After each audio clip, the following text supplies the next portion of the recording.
Él compró a una viuda embarazada y a su hija huérfana en una subasta. Lo que hizo después agradecimientos especiales a Marta de Chile y Marina de México.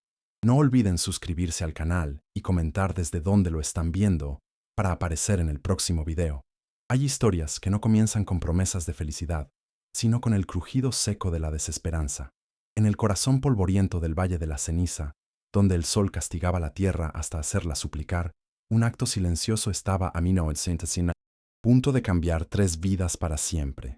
No se trató de un gesto heroico planeado, sino de una rebelión visceral contra la crueldad humana. Un momento que demostraría que incluso en el alma más solitaria y endurecida, puede anidar una semilla de compasión esperando la lluvia adecuada para germinar.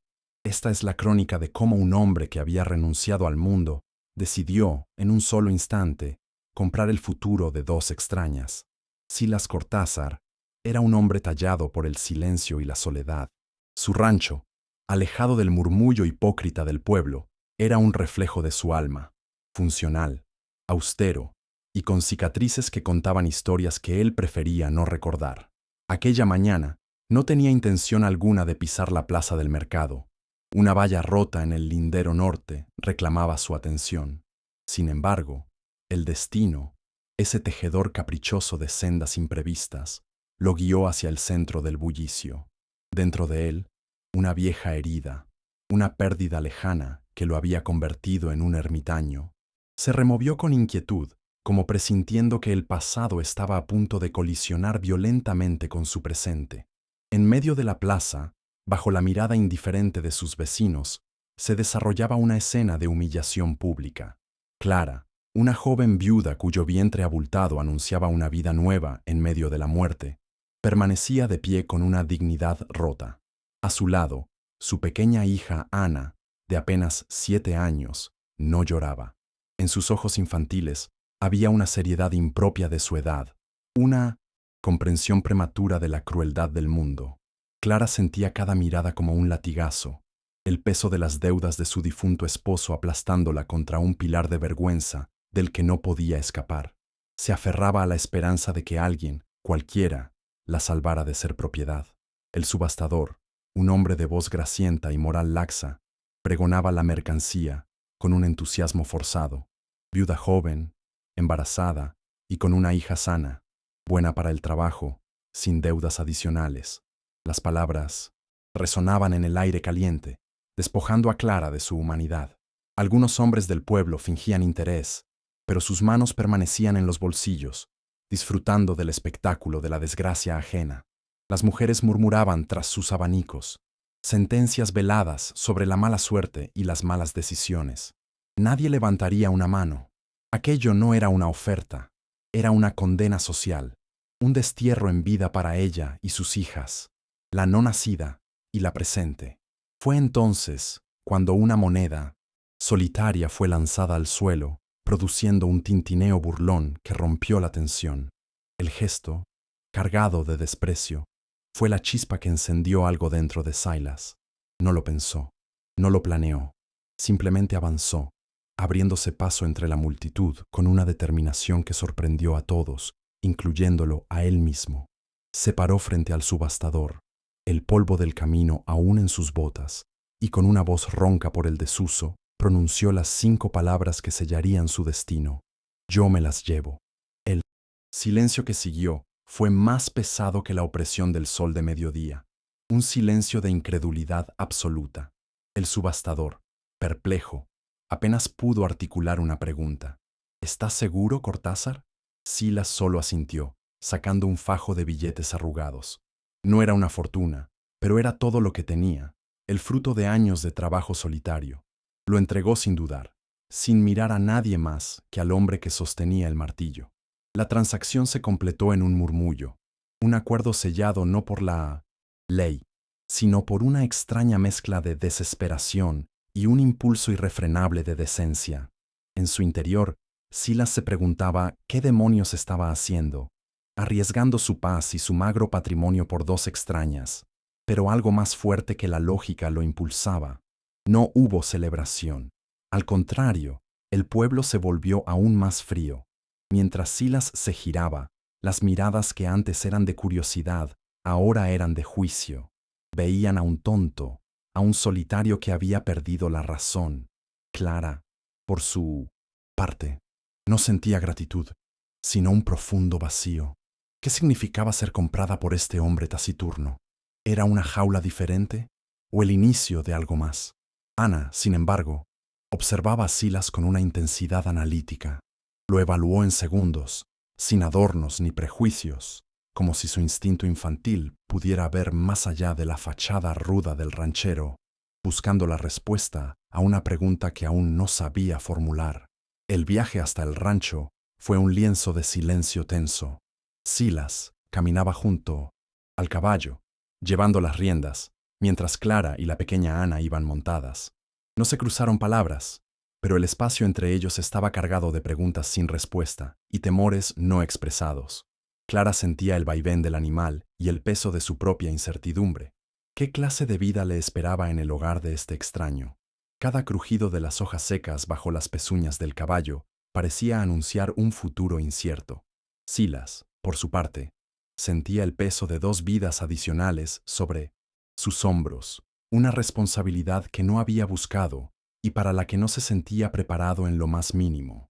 Al llegar, la propiedad de Silas se reveló tal como era él, funcional, pero marcada por el desgaste del tiempo y la soledad.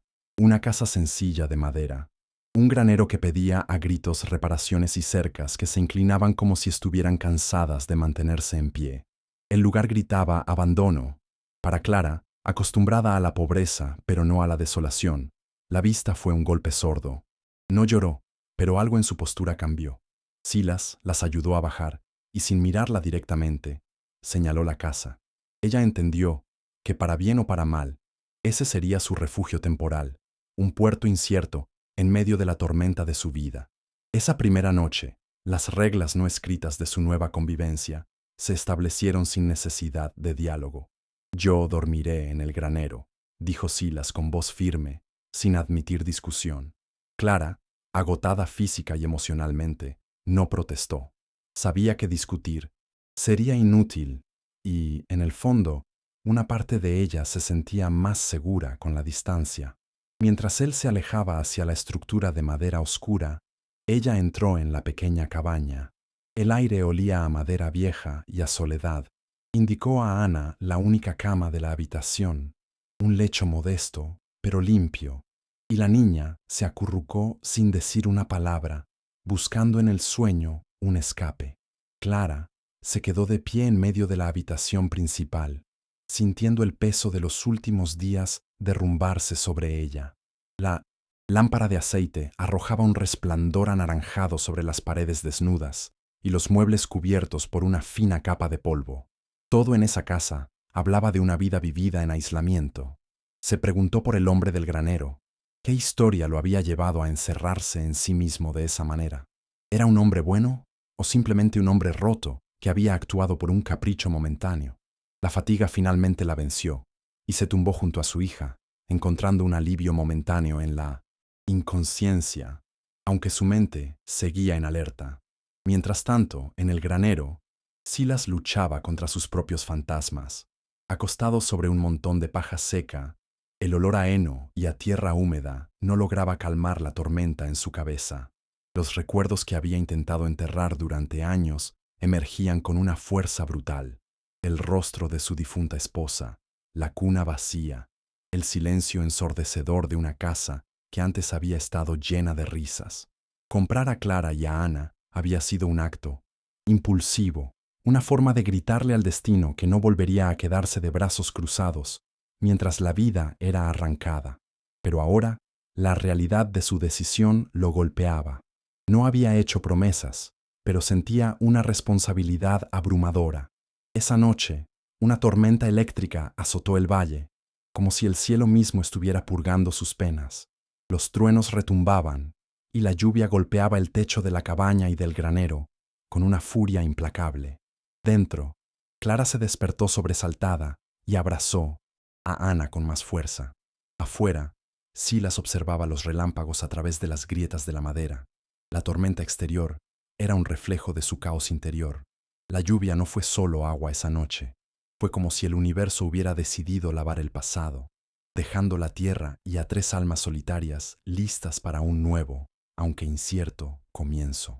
No había esperanza todavía, pero algo se había movido. Antes de que Silas se retirara al granero, la voz suave de Ana lo detuvo por un instante. ¿Hay caballos aquí?, preguntó la niña, su primera interacción directa con él. Su voz era apenas un susurro, pero cortó el silencio denso. Silas, sorprendido, se giró a medias. Uno, respondió escuetamente. Y es buena. Le gustan los niños. Hizo una pausa, como si estuviera decidiendo si agregar algo más, pero finalmente no lo hizo. Esa pequeña pregunta, sin embargo, fue la primera grieta en el muro de silencio que los separaba. Fue una diminuta semilla de curiosidad, plantada en un terreno que parecía estéril, una señal de que la vida, a pesar de todo, siempre busca la forma de continuar. Los días siguientes transcurrieron con una lentitud deliberada, marcados por una rutina silenciosa y funcional. No se intercambiaban nombres completos, como si nombrar las cosas les confiriera una permanencia que ninguno estaba listo para aceptar. Clara se movía por la casa con un cuidado exquisito, actuando como una invitada que teme romper algo valioso. Cocinaba con los escasos recursos que encontraba, limpiaba el polvo acumulado de años y su presencia, aunque discreta, comenzó a transformar la cabaña. No reclamaba nada, no pedía nada, pero su existencia misma era una fuerza silenciosa que empujaba contra la desolación del lugar, llenando los vacíos con una nueva energía. Silas, por su parte, se encontró haciendo reparaciones que había pospuesto durante años. Arregló la cerca rota, cambió una bisagra oxidada de la puerta principal y afiló herramientas que llevaban tiempo abandonadas. No lo hacía por obligación, sino por un impulso nuevo e inexplicable. Por primera vez en mucho tiempo, había alguien en casa que notaría la diferencia. Cada clavo que martillaba, cada tabla que ajustaba, era una forma de comunicación no verbal. Era su manera de decir, estoy aquí, me importa. Era un diálogo construido con madera y metal, un esfuerzo por reparar no solo su rancho, sino también los fragmentos de su propia vida. Un día, la pequeña Ana lo siguió hasta el granero. No, preguntó. No hizo ruido. Simplemente apareció en el marco de la puerta, una figura diminuta recortada contra la luz del sol. Silas la miró de reojo, sintiendo su presencia observadora, y asintió levemente antes de continuar cepillando el lomo de su yegua. Estrella, la niña, entró despacio, y con una delicadeza sorprendente, imitó el gesto de Silas, pasando su manita por el pelaje del animal. La yegua no se inmutó. Los caballos, a menudo, perciben el dolor y la inocencia con una claridad que los humanos pierden. Ese momento fue un pacto silencioso entre los tres, el inicio de una confianza frágil. Esa misma tarde, al regresar a la casa, Clara le ofreció a Silas un tazón de estofado caliente, sin pronunciar palabra. Él lo tomó, y por un segundo, sus miradas se cruzaron sobre el vapor que ascendía. No había ternura en ese gesto, no todavía, pero la desconfianza inicial había comenzado a disiparse, reemplazada por una especie de reconocimiento mutuo. Ambos eran supervivientes, marcados por la vida de maneras diferentes. Ella veía en él a un hombre de acciones, no de palabras. Él veía en ella una resiliencia inquebrantable, una fuerza silenciosa que se negaba a ser extinguida a pesar de las circunstancias. El estofado era más que comida, era una ofrenda de paz. Una noche, mientras el viento soplaba afuera, un sonido rompió la monotonía, una carcajada clara y cristalina. Ana corría descalza por la pequeña sala, persiguiendo una polilla que revoloteaba cerca de la lámpara. Reía con el abandono de una niña a la que se le había devuelto un trozo de su infancia. Silas, sentado en el porche, la observó en silencio, y una emoción extraña, casi olvidada, se agitó en su pecho. Clara salió, abrazándose contra el frío. No se reía así desde hace meses, susurró, su voz cargada de una emoción contenida. Es un buen sonido, respondió él, y en esa simple frase, un muro más entre ellos se desmoronó. Los pequeños gestos se convirtieron en el lenguaje de la casa. Un día, Silas encontró su camisa de trabajo, la que tenía un desgarro en el codo, cuidadosamente remendada y doblada sobre su silla. Los puntos eran finos y precisos, una obra de paciencia y gratitud silenciosa. Él la tocó, sintiendo la textura del hilo bajo sus dedos callosos, y se la puso sin decir nada. Al día siguiente, dejó un pequeño ramo de flores silvestres que había encontrado cerca del arroyo sobre la mesa de la cocina.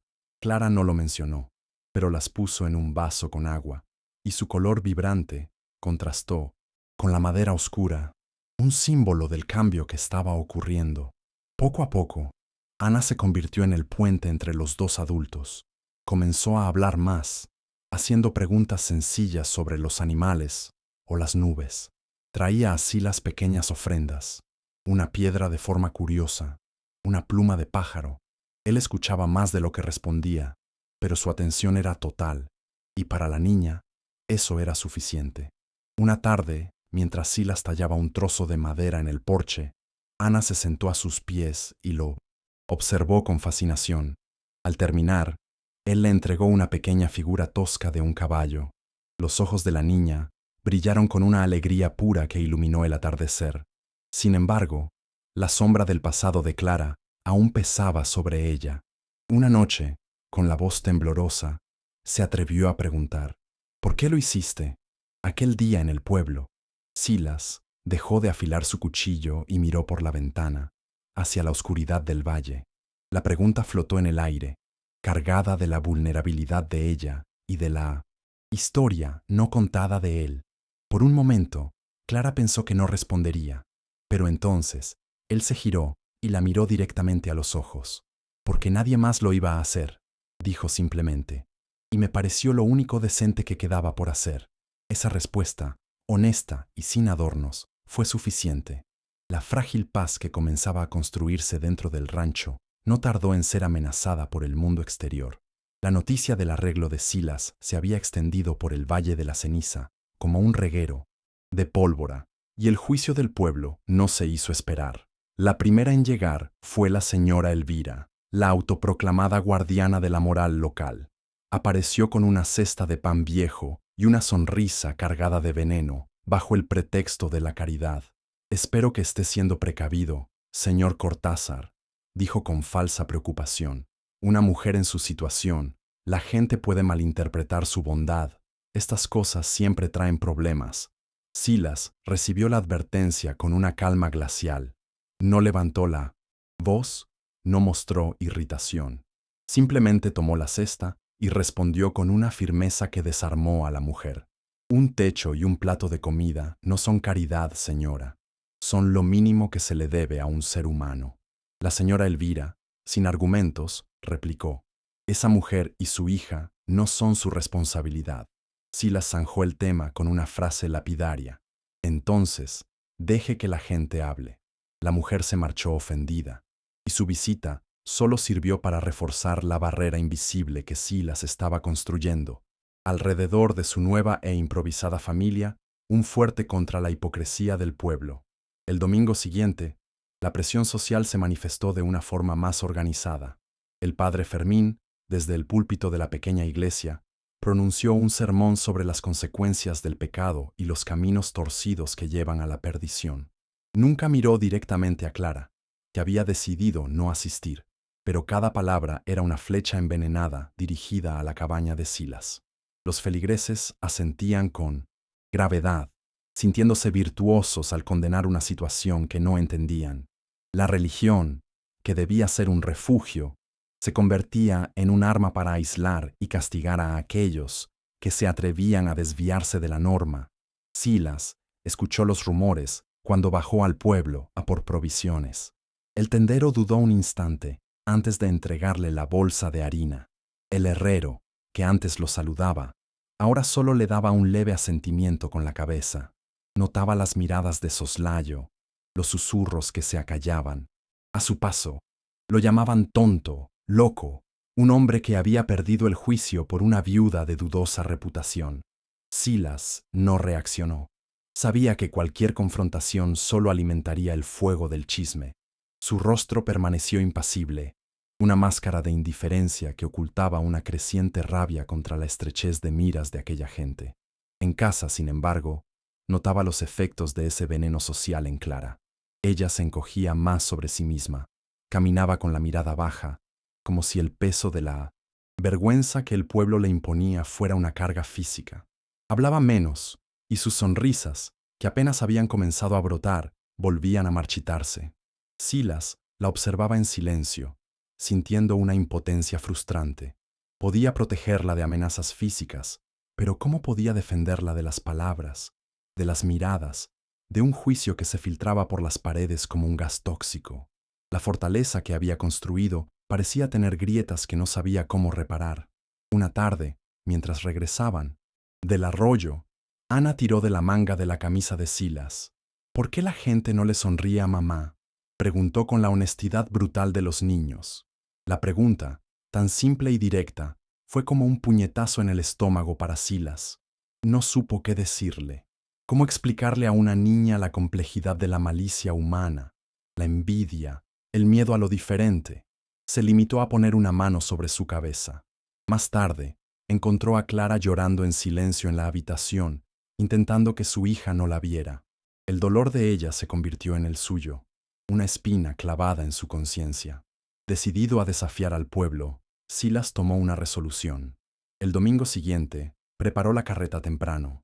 Dejó intencionadamente sobre la cama un chal azul que había comprado para su difunta esposa y que nunca había sido usado. Cuando Clara apareció en el umbral, él le dijo: «Vamos a ir a la iglesia». Ella lo miró con pánico. «No puedo, Silas. No después de lo que dicen». Él la miró con una intensidad que no admitía réplica. «Vivir bajo mi techo significa que no tienes que esconderte. Caminarás con la cabeza alta. Si tienen algo que decir, que me lo digan a mí». La llegada al pueblo fue un espectáculo silencioso. Cuando Silas ayudó a Clara a bajar de la carreta, con Ana tomada de su mano, un murmullo recorrió la multitud congregada frente a la iglesia. Los sombreros se bajaron, las miradas se desviaron. Entraron y se sentaron en un banco, y el espacio a su alrededor se vació como si padecieran una enfermedad contagiosa. Durante todo el sermón, Silas no bajó la mirada. Sostuvo la de cada persona que se atrevió a mirarlos, un desafío mudo. Al salir, nadie se les acercó. No habían ganado la batalla, pero habían demostrado que no serían doblegados. Habían plantado su bandera.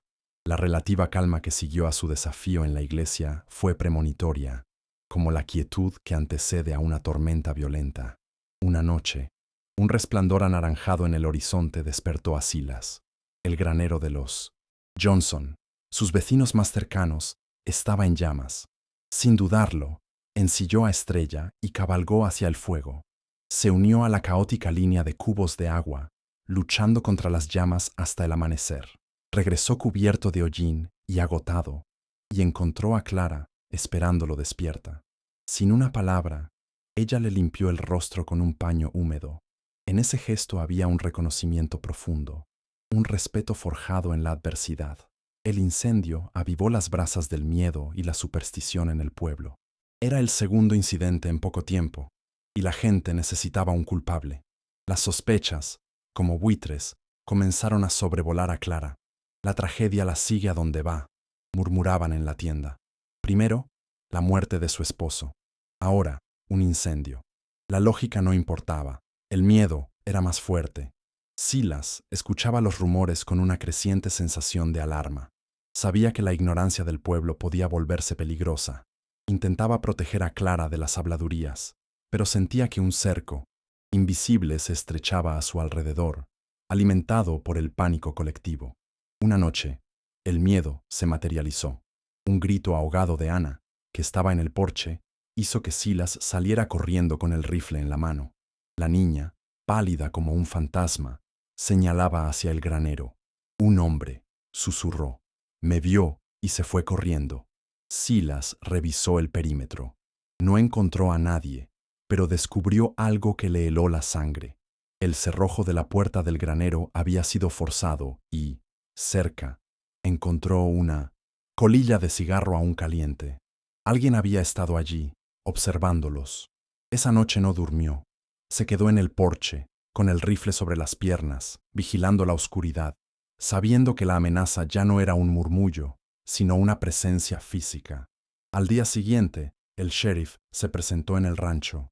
Traía noticias de un forastero que había estado haciendo preguntas en el pueblo sobre una viuda y su hija. Un hombre alto, de modales bruscos, que no aceptaba un no por respuesta. La descripción coincidía con la sombra que Ana había visto. Cuando el sheriff se fue, Clara, que había estado escuchando desde adentro, se enfrentó a Silas con una expresión de terror puro. «Sé quién es», dijo con la voz rota. «Es Mateo, el hermano de mi difunto esposo. Él siempre dijo que si algo le pasaba a Tom, yo sería suya». Las palabras de Clara cayeron en la habitación con el peso de una sentencia de muerte. Le contó a Silas sobre la naturaleza de Mateo, un hombre de sonrisa fácil y corazón oscuro, posesivo y violento bajo una fachada de amabilidad rústica. Él la consideraba una propiedad heredada, un objeto que le pertenecía por derecho de sangre. Había esperado pacientemente, pero ahora que ella estaba bajo la protección de otro hombre, su orgullo herido lo había impulsado a actuar. Clara temblaba, no por ella, sino por Ana y por el hijo que llevaba en su vientre. Sabía de lo que Mateo era capaz. Silas escuchó su historia en silencio, su mandíbula tensándose con cada palabra. El miedo de Clara se transfirió a él, pero se transformó en una rabia fría y calculadora. Ahora el enemigo tenía un nombre y un rostro. Ya no luchaba contra los prejuicios de un pueblo, sino contra la maldad encarnada de un solo hombre. Miró a Clara y vio más allá de su terror. Vio la misma fuerza que la había mantenido en pie en la subasta. «No va a tocarte», dijo él, y no era una promesa vacía, era un juramento. «No mientras yo esté aquí. Estaremos listos para cuando venga». A partir de ese día, el rancho se convirtió en una fortaleza. Silas reforzó las cerraduras, limpió su rifle y durmió en el porche todas las noches, vigilante. La atmósfera en la casa cambió. El frágil comienzo de normalidad fue reemplazado por una tensión constante, una espera ansiosa. Clara intentaba mantener una rutina para Ana, pero el miedo era una presencia constante en sus ojos. Sin embargo, en medio de esa angustia, algo nuevo surgió entre ella y Silas. La necesidad de protegerse mutuamente los unió de una manera más profunda que cualquier gesto de amabilidad anterior. Eran dos soldados en la misma trinchera, esperando la batalla final. La espera terminó en una tarde polvorienta, cuando el sol comenzaba a teñir el cielo de naranja. Una figura a caballo apareció en el horizonte, recortada contra la luz poniente. Mateo llegó sin prisa, saboreando el momento, asegurándose de que lo vieran venir. Se detuvo frente a la cerca, observando la casa con una sonrisa de superioridad, como un lobo que finalmente ha arrinconado a su presa. «Así que este es el valiente que compró propiedad ajena», dijo, su voz destilando desprecio. Silas bajó del porche y caminó hacia él, desarmado. Su sola presencia era su única arma en ese momento. Su calma era un desafío directo a la arrogancia de Mateo. «Aquí no tienes ningún derecho», respondió Silas, su voz tranquila pero firme como una roca. Mateo soltó una risa corta y desagradable. «Esa mujer es la viuda de mi hermano. La sangre me da todos los derechos. Ella y la niña son asunto de la familia. Y tú no eres más que un extraño que se metió donde no lo llamaban». Desmontó de un salto, cruzando la cerca sin pedir permiso, invadiendo el espacio que Silas había jurado proteger. Se movía con la agilidad de un depredador, sus ojos fijos en la puerta de la casa, donde sabía que Clara estaba escuchando, aterrorizada. Fue en ese momento que la puerta se abrió, pero no fue Silas quien actuó, sino Clara. Salió al porche, pálida, pero con los pies firmes sobre la madera. El miedo en sus ojos había sido reemplazado por una resolución feroz. «Ser hermano de Tom nunca te dio derecho a poseernos, Mateo», dijo, su voz más fuerte y clara de lo que había sido en meses. «Nunca lo tuviste y nunca lo tendrás. No somos de tu propiedad». La sorpresa en el rostro de Mateo fue evidente. Esperaba a una mujer rota y sumisa, no a la leona que ahora lo desafiaba, defendiendo su territorio y a sus cachorros. La valiente intervención de Clara enfureció a Mateo. ¿Crees que este hombre se quedará cuando nazca ese bastardo? Volverás a estar sola. Se abalanzó hacia el porche, pero Silas se interpuso en su camino. Mateo lanzó el primer golpe, un puñetazo directo que Silas recibió en la mandíbula, sintiendo el sabor metálico de la sangre. Pero no retrocedió. En lugar de responder con una furia ciega, Silas lo miró con una calma escalofriante. ¿Eso es todo?, preguntó. Esa tranquilidad desquició a Mateo, quien se lanzó de nuevo, esta vez con una rabia descontrolada. Silas lo esquivó y respondió con un solo golpe, certero y contundente, que envió a Mateo al suelo. La pelea no fue larga ni brutal. Fue un acto de contención, un límite trazado con una fuerza precisa. Silas no golpeó a un hombre caído. Se quedó de pie, jadeando, esperando. Mateo se levantó con dificultad, la arrogancia borrada de su rostro, reemplazada por una humillación amarga. Se dio cuenta de que no solo había perdido una pelea física, había subestimado a Silas, pero sobre todo, había subestimado a Clara. Vio en sus ojos que nunca podría doblegarla, que ella había encontrado a alguien que no solo la protegía, sino que le había devuelto la fuerza para protegerse a sí misma. Este pueblo es una broma, escupió Mateo, tratando de recuperar algo de su dignidad perdida, dejando que un idiota y una mujerzuela reescriban las reglas. Miró a Silas, luego a Clara, y supo que había perdido. No había nada para él en ese rancho, solo la prueba de su propia derrota. Sin decir una palabra más, montó en su caballo y se alejó, esta vez sin mirar atrás. Su figura se encogió en la distancia hasta desaparecer, y con él se fue la sombra de miedo que había pesado sobre el rancho durante tanto tiempo. El silencio que quedó no era tenso, sino pacífico. Cuando el polvo se asentó, Clara bajó lentamente los escalones del porche. Se acercó a Silas y, con manos temblorosas, le tocó la cara, examinando el corte en su labio. No hubo palabras de agradecimiento. No eran necesarias.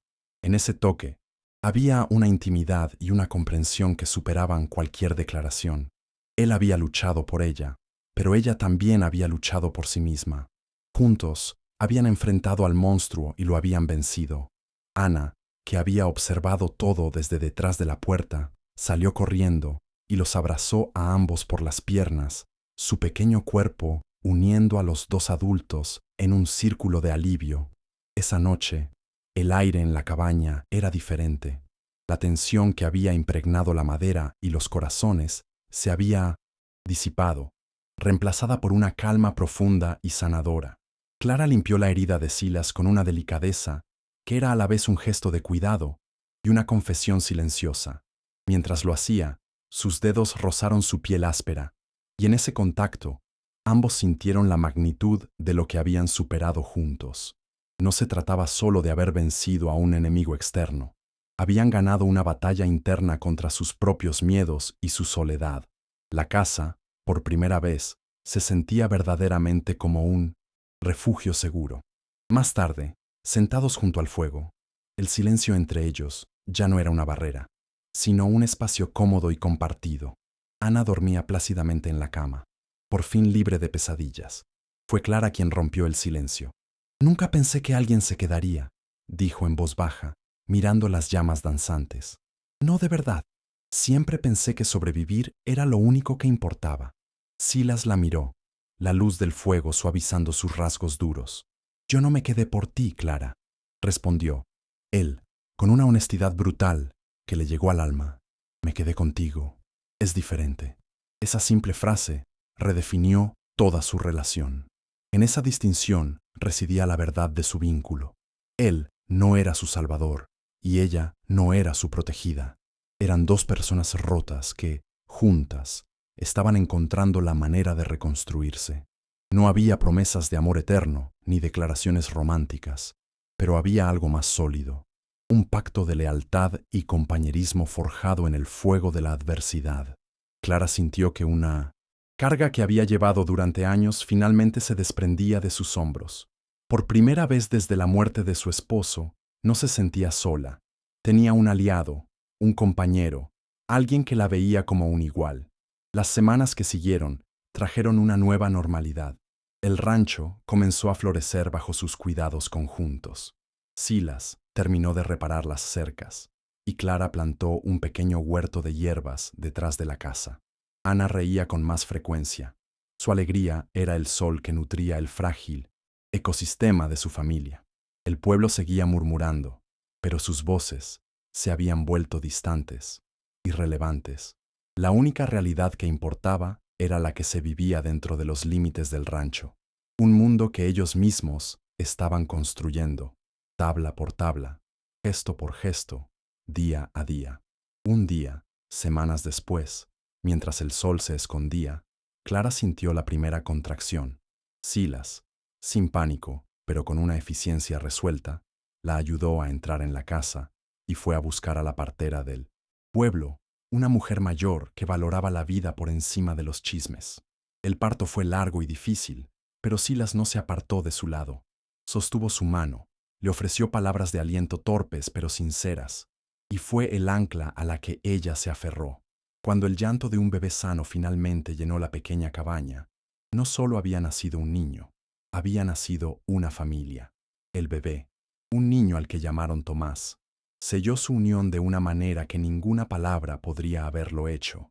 Silas lo sostenía en sus brazos con una torpeza reverente, viendo en su pequeño rostro no un recordatorio del pasado de Clara, sino una promesa de futuro.